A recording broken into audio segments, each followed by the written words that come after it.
Just a little tip for you Bluebeam users.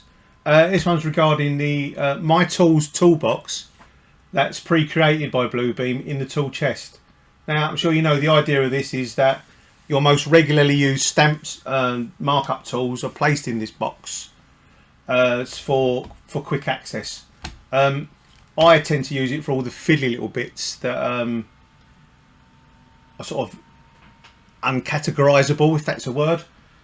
But one thing you might not have noticed is that any tool that goes into this particular toolbox gets assigned an alphanumeric code automatically.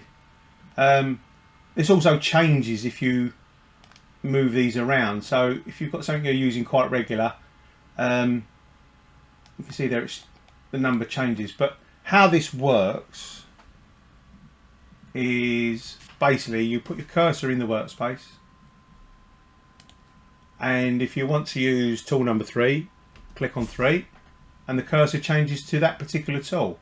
Again, if you want to change it to say number 9, we have number 9, and then again 14, and you can see there that the markups appear in the markups list as they're supposed to down there. Hope that helps somebody.